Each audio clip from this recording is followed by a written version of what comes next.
The average individual in our society gets 4 ideas a year, any one of which, if you had the guts, if you had the fortitude, if you had the courage, if you had the temerity to blast forward and move out, would make you financially independent. But what do? We dismiss it.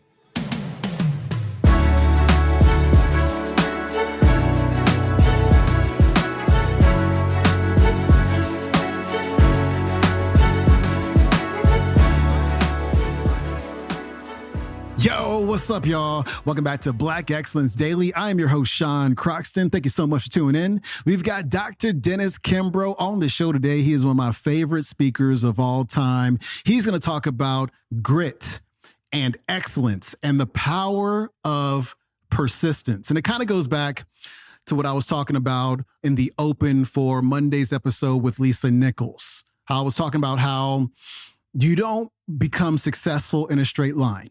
You don't go from where you are right now to where you want to go in just one linear straight line. You have to zigzag your way to success. You are going to hit obstacles. What we don't realize, what a lot of people don't realize, is that successful people fail their way to success. They fail their way there.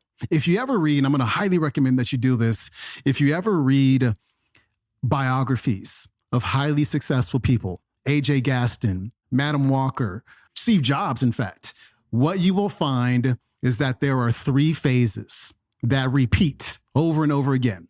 It goes like this: trials, tribulation, triumph, trials, tribulations, triumph, trials, tribulations, triumph. Most of the stories are about failure. And then they have the success, and then there's more failure. And then they have some success, and then there's more failure, because when you fail, there's a lesson in there.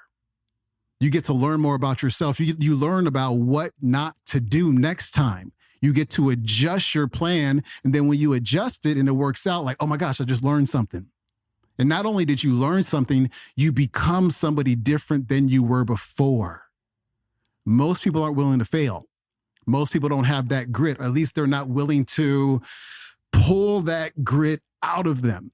They're not willing to be persistent. So he's going to share, Dr. Kimbro is going to share some stories, notably about Bob Johnson, the founder of BET, and what it took for him to get that channel started. We all know BET, but very seldom do we actually realize what it took for him to actually make it happen. It took grit. Dr. Kimbro is coming up. Just like every student who has taken my class, and I don't know what year that is, but everybody on that campus knows my classroom. Why? Because I got a sign on my door, and they read the sign, and what does the sign say? If you don't want to work hard, you don't belong here. And if you don't want to lead, under no circumstances, walk through my door. And if you got the guts, you got the power, you got the temerity to walk into my classroom, there's another sign: take 5 steps and turn to your right. They've seen the signs. And what does that sign say? It says, mediocrity is not the standard in this class. Now, you can be mediocre someplace else, but damn it, you can't be mediocre here. You can't be. Now, who in the world taught me that?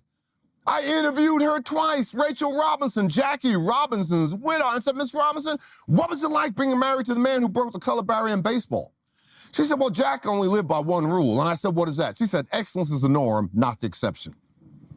Excellence is the norm, not the exception. Now, you came here and you told me that you were empowered. When you are the best at what you do, it's game over. You never have to worry about income, and you never have to worry about employment. Why? The marketplace will seek you out. The marketplace will seek you out. And we're going to talk about, and I'm so glad that you highlighted your values, your 7 core values. I'm going to give you 3 key components today, and one of them is about values. And what do we know about values? Don't you ever compromise your values. Don't you ever compromise your values. As a matter of fact, you are in life right now by the values that you have set. So we know all about leadership, driven, the work is the calling, blah, blah, blah. What do we know about leaders? Leaders make things happen. All right? Years ago, when I taught entrepreneurship, everybody wants to teach at the MBA level. Man, I want to teach at them. Why is it important you teach at the MBA level? Because you don't hear excuses. The dog ate my homework.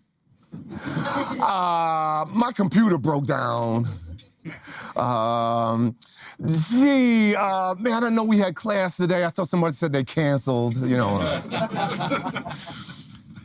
Well, it's been a number of years since I've been at the MBA level, all right? But when I was, several years ago, I always taught entrepreneurship. That is my class. That's what I'm known for. And I always use the Bill Gates case.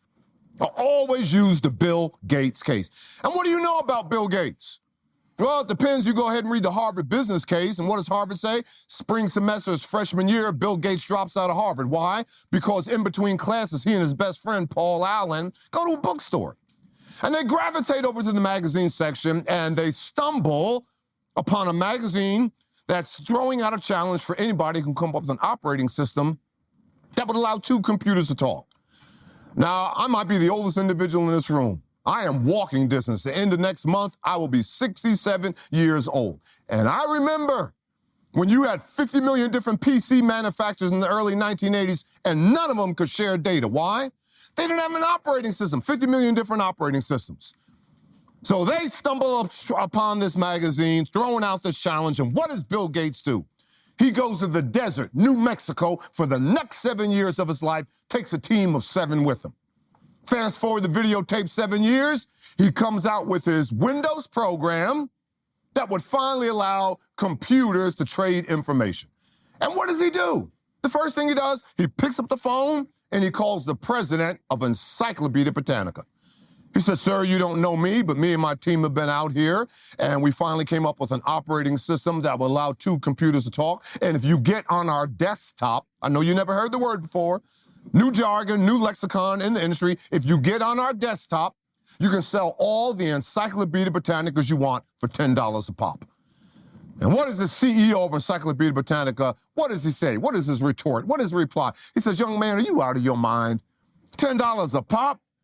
We sell a set, 24 books in our set for more than $1,000. I suggest that you call somebody else. Click, and hangs up on Bill Gates. True story. A few minutes goes by, Bill Gates dusts off his low self-esteem, and he summons up the courage to make a second phone call. And this time he called the president of Encarta. And don't you know, before the game was over, Encyclopedia Britannica couldn't even give their books away. Now, Dr. Kimbro, what in the world does that have to do with you? Sometimes it's risky not to take a risk. Sometimes it's risky not to take a risk. What does that have to do with wealth? The average individual in our society gets 4 ideas a year, any one of which, if you had the guts, if you had the fortitude, if you had the courage, if you had the temerity to blast forward and move out, would make you financially independent. But what do? We dismiss it. Now, we got folks here in the corporate sector and the social sector. I know you got 50 million ideas in the back of your mind right now that would make your job more efficient and more effective. That would put you on the cutting edge. That would place you and your company on the firing line. Well, what in the world is stopping you from doing it? What in the world is stopping you from doing? Part of that is grit. Don't you know you can take a class at Harvard called grit? They got a class at Harvard Business School called grit. And what is grit? Grit is persistence. And what is persistence? Persistence is believing in yourself when no one else will. And what is the soul of persistence? What do we even know about success? Success is a statistical event.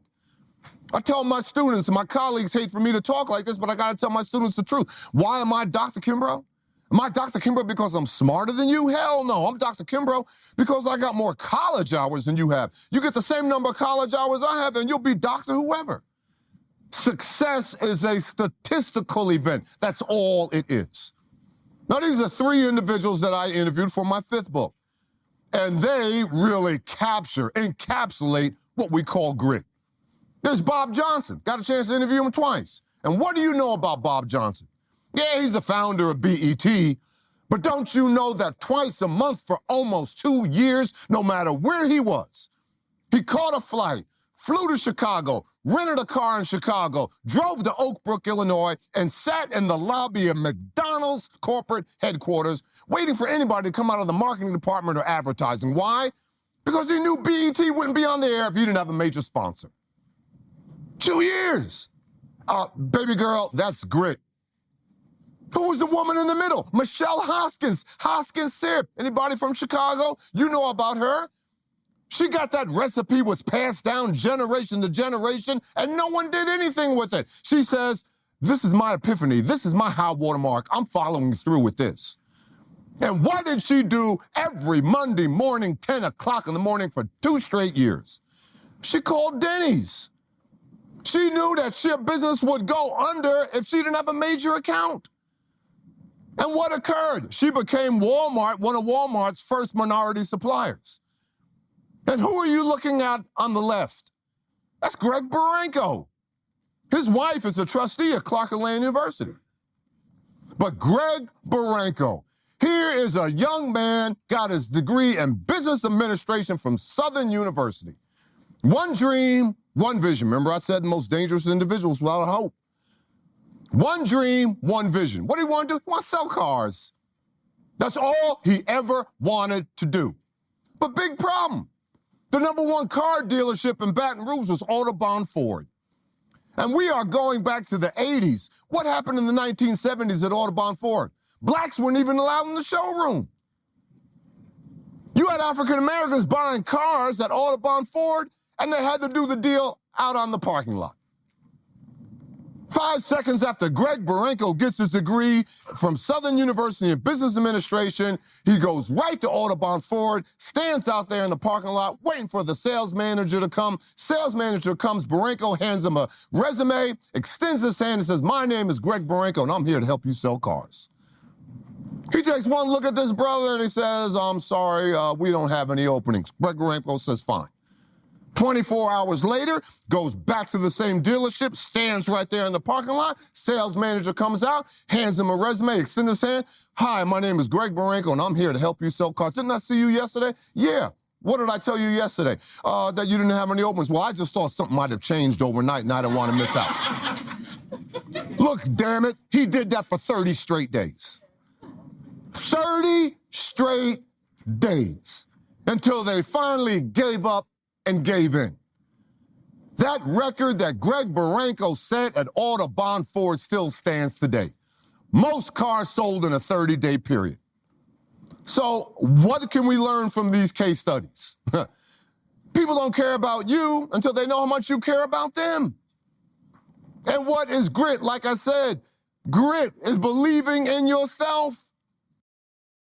That was Dr. Dennis Kimbro. You can follow him on Instagram at Dr. Dennis Kimbro. You can watch today's talk on YouTube. It is called Unlocking Your Full Potential with Dr. Dennis Kimbro. All right, tune in tomorrow. We're going to wrap things up with comedian Michael Collier, who's going to talk about dreaming big and making a vision board. I'll see you then. I'm out. Peace.